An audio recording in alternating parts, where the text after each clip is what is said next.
पहली जो हमारा शो हुआ तो जगह के इस किले में हुआ था, 9 नवंबर 2017 की बात है। पूरा शो खड़ा होकर देखा था मैंने। उस शो में मैं टोपाज बना था या रूबी डायमंड, ऐसा टोपाज था सर, और अच्छा रैंक है टोपाज। हम भी बड़े गर्व से गए और पूरे शो में 7-8 घंटे का शो था। पूरे शो में हमें खड़े होने की जगह नहीं मिली, बैठने की जगह नहीं मिली। मैंने देखा है लोग छोटी छोटी चीजों पे नेगेटिव हो जाते हैं, लेकिन ऊपर वाले ने सद्बुद्धि दी कि नेगेटिव नहीं होना है, नेगेटिव नहीं होना है, मेहनत करनी है और वो मुकाम बनाना है कि ढूंढने की, बैठने के लिए जगह ढूंढनी ना पड़े, बैठने के लिए जगह ढूंढने ना पड़े, लोग तुम्हें ढूंढे बैठाने के लिए। वो जगह बनानी है, वो मुकाम बनाना है। ये सब कुछ हुआ ऊपर वाले की कृपा से हुआ। गांव से बिलोंग करता हूँ, बुलंदशहर डिस्ट्रिक्ट में, यूपी में बुलंदशहर मेरा गांव पड़ता है। गांव से मेरी पढ़ाई हुई है।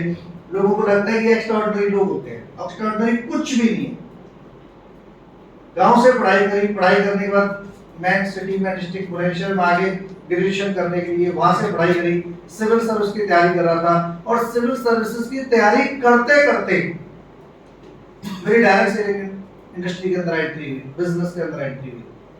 आसान नहीं था, आसान किसी के लिए भी नहीं था, ना पहले आसान था, ना आज आसान है, ना आगे होगा। शुरुआत बड़ी टफ है, मुश्किल की बिजनेस की शुरुआत जो है वो बड़ी मुश्किल है, बड़ी टफ है। अब सोचो जिसने जो सिविल सर्विसेज की तैयारी कर रहा हो, एमएससी किया हो, इनकम टैक्स ऑफिसर का प्री एग्जाम क्वालीफाई भी हो गया, मेन की तैयारी कर रहा था, साथ ही साथ आर्मी स्कूल के बच्चों को ट्यूशन पढ़ा देता, घर में भी लगने लग गया था कि शायद क्वालीफाई कर जाए, मेहनत अच्छी कर रहा है, अफसर बन जाए, ऐसा लग जाए। दोस्त रिश्तेदार परिवार सब अप्रिशिएट करते थे कि शाबाश शाबाश, पढ़ ले, काम हो जाएगा इस बार। और ऐसे टाइम पे घर पे जाकर बोलते हो कि ना जी ना, मैं ना पढ़ूं, मैं तो जोड़ने का काम करूंगा नंबर बनाने का बिजनेस करूंगा मैं तो कैसा रिएक्शन रहा होगा लोगों का? बहुत टफ रिएक्शन था। पागल हो गया, बर्बाद हो जाएगा, ऐसे हो जाएगा, वैसे हो जाएगा, तुझे किसी ने पागल बनाया है, ये कंपनियों वाले ऐसे होते हैं, उल्लू की लकड़ी घुमा देते हैं, पर कुछ समझ में नहीं आता है। तेरे से पहले भी बहुत लोग आए थे, ऐसी बातें करते थे, बहुत कंपनियां आई, बहुत चली गई, भाग जाती हैं, पहले भी हमने करके जो ऐसी बहुत सारी चीजें। लेकिन मैंने इस बिजनेस को ना सोच समझ के ज्वाइन किया, सोच समझ के ज्वाइन किया। किसी की इनकम देख के, किसी के अचीवमेंट देख के या जोश में आके ऐसे नहीं कूदा था, सोच समझ के ज्वाइन किया था। ये बिजनेस मेरी समझ में आ गया था, ये बिजनेस का कल्चर है, बिजनेस का सिस्टम मुझे समझ आ गया था। मैंने सोच समझ के ज्वाइन किया। काम की शुरुआत की, लोग सुनते नहीं थे। आप लोग बोलते ना सर काम कैसे करें, लोग सुनते ही नहीं, किसी की नहीं सुनते शुरुआत में। क्यों नहीं सुनते? इसलिए नहीं सुनते क्योंकि हम सुनाने लायक नहीं होते हैं। हम शुरुआत करते हैं, नई शुरुआत है, हम सुनाने लायक ना है। अचीवमेंट हमारे पास नहीं, रिजल्ट हमारे पास नहीं, काबिलियत हमारे पास नहीं, कैसे सुनेंगे लोग? कोई नहीं सुनता था। संजीव सर को बोला सर ज्वाइन तो कर लिया, सुनता तो कोई है नहीं। किसी को सुनाने जाता उल्टा मुझे सुना के भेज देते हैं। हाँ बिल्कुल ऐसा ही होता था। मैं लोगों को समझाने जाता था, लोग मुझे समझा के भेज देते थे उल्टा, चाचा बहुत देखे तेरे जैसे। मैं सबको सुन नहीं रहा है। उसी टाइम पे बहादुरगढ़ हरियाणा में पड़ता है, हमारे दिल्ली बॉर्डर पे। बहादुरगढ़ में 10 का रन ट्रेनिंग हो रही। मुझे संजीव सर ने इन्फॉर्मेशन दी कि अगर तू बिजनेस में वाकई में कामयाब होना चाहता है तो 10 का रन ट्रेनिंग उसमें चला जाए। तो मुझे लगा ऐसी कौन सी ट्रेनिंग है, क्या नहीं आता मुझे, प्रोडक्ट के बारे में, प्लान के बारे में सब तो पता है, और क्या सीखना है इस बिजनेस में, और क्या सीखना है? तो मैंने सर को भी ये चीजें बताई। मैं सर सब तो पता है और क्या सीखना है। बोले बता दो, तुझे क्रिकेट खेलना आता है? मैं हाँ सर आता है। फुटबॉल खेलना आता है? मैं हाँ सर आता है। हॉकी के बारे में जानता है? मैं हाँ सर जानता हूँ। डांस के बारे में जानता है? हाँ सर जानता हूँ। गाने के बारे में जानता है? मैं हाँ सर जानता हूँ। क्रिकेटर क्यों नहीं बना? फुटबॉलर क्यों नहीं बना? हॉकी प्लेयर क्यों नहीं बना? डांसर क्यों नहीं बना? एक्टर क्यों नहीं बना? चुप। बोला जितना तुझे आता है ना उससे एंटरटेनमेंट किया जा सकता है, गली मोहल्ले में खेला जा सकता है, उससे प्लेयर नहीं बना जा सकता। अगर प्लेयर बनना है तो उस फील्ड की बारीकियों को जानना पड़ेगा। और डायरेक्ट सेलिंग इंडस्ट्री की सबसे बड़ी बड़ा दिक्कत यही आज हिंदुस्तान के अंदर कि लोग इस बिजनेस में करोड़पति बनना चाहते हैं, कामयाब होना चाहते हैं, लेकिन करोड़ों रुपए कैसे कमाना है ये जानना, ये सीखना नहीं चाहते। उनको ऐसे लगता है मुझे तो सब पता है, मुझे तो सब आता है। मैं तो 2 कंपनियां कर ली, मैं तो 4 कंपनियां कर ली। अगर तुझे सब आता तो 2 और 4 कंपनी करने की जरूरत ही ना पड़ती। मुझे तो 4 साल हो गए इस बिजनेस को करते करते, मुझे तो 6 साल हो गए इस बिजनेस को करते करते। भाई साहब हमने 10 कंपनियां करके छोड़ दी, 10 कंपनियां करके छोड़ दी। 5 साल हो गए मुझे करते करते। मुझे क्या सीखना है? और यही सबसे बड़ी दिक्कत है। हमें इस बिजनेस के बारे में उतना ही आता है जितना हमें क्रिकेट के बारे में, फुटबॉल के बारे में, हॉकी के बारे में, सब चीजों के बारे में। अगर इस बिजनेस में कामयाब होना है तो अच्छे से इस बिजनेस को जानना पड़ेगा, अच्छे से इस बिजनेस को सीखना पड़ेगा। बिजनेस मुश्किल नहीं है। संजीव गुरु जी हमेशा बोलते हैं बिजनेस मुश्किल नहीं है, लेकिन अपने तौर तरीके लगा लगा के, अपने हिसाब से इस बिजनेस को कर करके हमने इस बिजनेस को मुश्किल कर रखा है।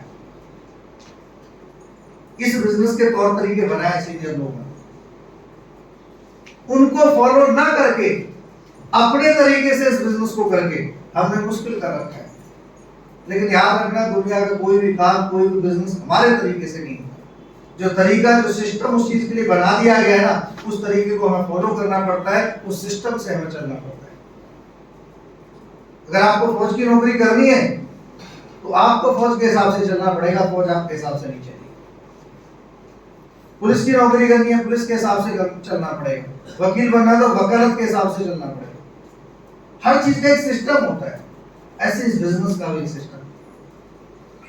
मैं जब जब इस बिजनेस के बारे में सोचता हूँ, बहुत बड़ा सवाल हुआ करता था, सर इतना आसान काम है, बोलने के पैसे मिलते हैं। अरे 2 नहीं सुनेंगे, 4 नहीं सुनेंगे, कितने नहीं सुनेंगे सर? इतना आसान काम है, लोग क्यों नहीं करते, लोग क्यों कामयाब नहीं होते?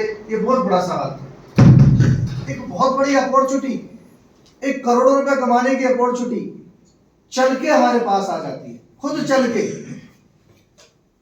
दुनिया में कहावत है कि जब प्यासा कुएं के पास जाता है तो पानी की वैल्यू समझता है, लेकिन अगर कुआं प्यासे के पास चल के आ जाए ना तो कभी उसकी वैल्यू नहीं समझेगा।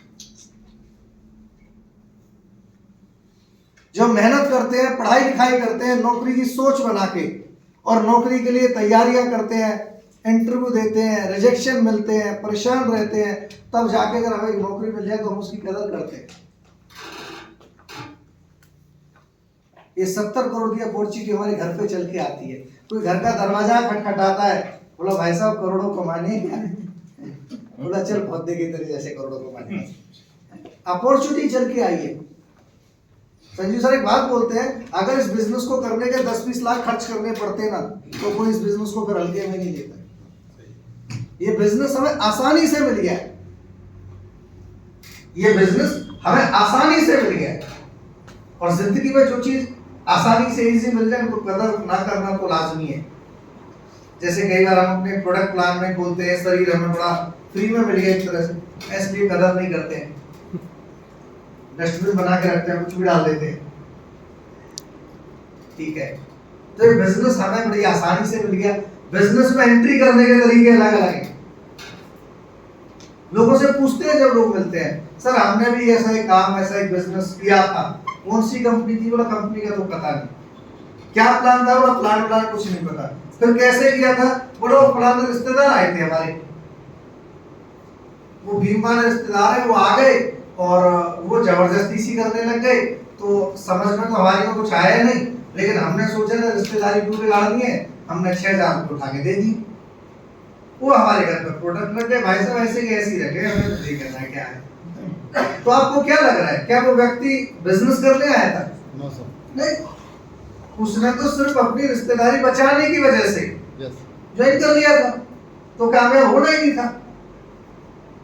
कोई दोस्त के कहने से, कोई किसी के अचीवमेंट देख के, कोई प्रोडक्ट के रिजल्ट को देख के ज्वाइन कर जाता है।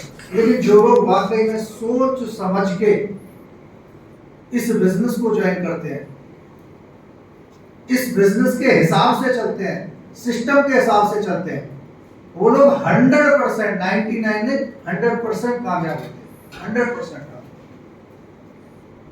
और संजीव गुरु जी बोलते हैं, लोग बोलते हैं ना बिजनेस में कामयाब कम लोग होते हैं। बोला जो लोग डिजर्व करते हैं वो कामयाब होते हैं। नॉन डिजर्विंग लोग धीरे धीरे जो सीखते नहीं है, अपने आप में बदलाव करते नहीं है, सिस्टम के हिसाब से चलते नहीं है, वो धीरे धीरे फिल्टर होते रहते हैं, छटनी होते चले जाते हैं। और जो लोग वाकई में डिजर्व करते हैं, सिस्टम के हिसाब से चलते हैं, सिस्टम के हिसाब से सीखते हैं, सिस्टम के हिसाब से मेहनत करते हैं, वो ना वो धीरे सही, देर से सही, लेकिन एक दिन 100% कामयाब होते हैं। इन चीजों को हमने भी यहीं पे आके सीखा है। मैं भी किसी डायरेक्ट सेलिंग के स्कूल में नहीं गया, मैंने भी कोई इसके ट्यूशन नहीं लिया, सब कुछ यहीं पे आके सीखा है। लेकिन जिस चीज को सुना, जिस चीज को सीखा, उनको सिर्फ सीख के नहीं छोड़ा, उनको इम्प्लीमेंट किया। क्योंकि किसी काम के आने से या किसी काम के जानने से कुछ नहीं होगा। जब तक उस काम को हम करेंगे नहीं, तब तक कुछ होने वाला नहीं। अब जब भाई ट्रेनिंग में लाके बैठा दिए गए तो सुनना तो हमारी मजबूरी है, भगवान ने काम दिए तो सुनना तो पड़ेगा। लेकिन सुनने में और चीजों को समझने में बहुत बड़ा फर्क है। हमें सुनना नहीं है, चीजों को हमें समझना है। और समझने में और समझ के करने में, इसमें तो और भी बहुत ज्यादा फर्क है। जो लोग सुनते हैं, समझते हैं और उन कामों को फिर सिस्टम के अनुसार करते हैं, वो कामयाब होते हैं। हम भी कौन सा एक्स्ट्राऑर्डिनरी थे, कुछ नहीं आता था इस बिजनेस के बारे में।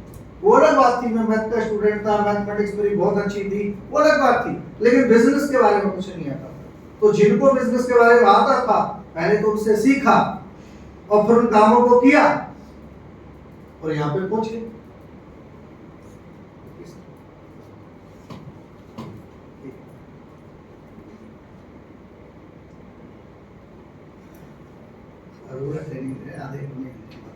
ठीक है, तो एक स्लाइड लग रही है आपके सामने 10 का।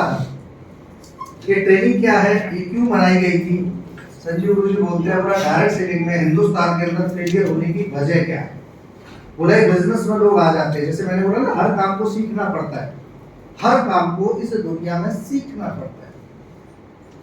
और सीखने से सब कुछ होता है, ये भी फैक्ट है।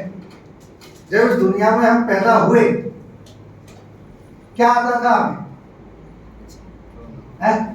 अरे क्या आता था कुछ? हाँ, रोना। भगवान ने जो गॉड गिफ्ट दिया है वो क्या दिया है? सिर्फ रोना दिया था।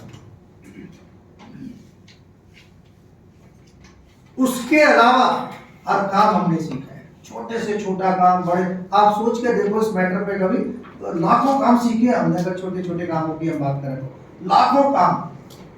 बैठना हमने सीखा, खड़ा होना हमने सीखा, चढ़ना हमने सीखा, खाना हमने सीखा, कपड़े पहनने हमने सीखे, बटन लगाने नहीं आते थे, जूते सीधे पहनने नहीं आते थे, इधर की चप्पल इधर की चप्पल इधर पहनिए,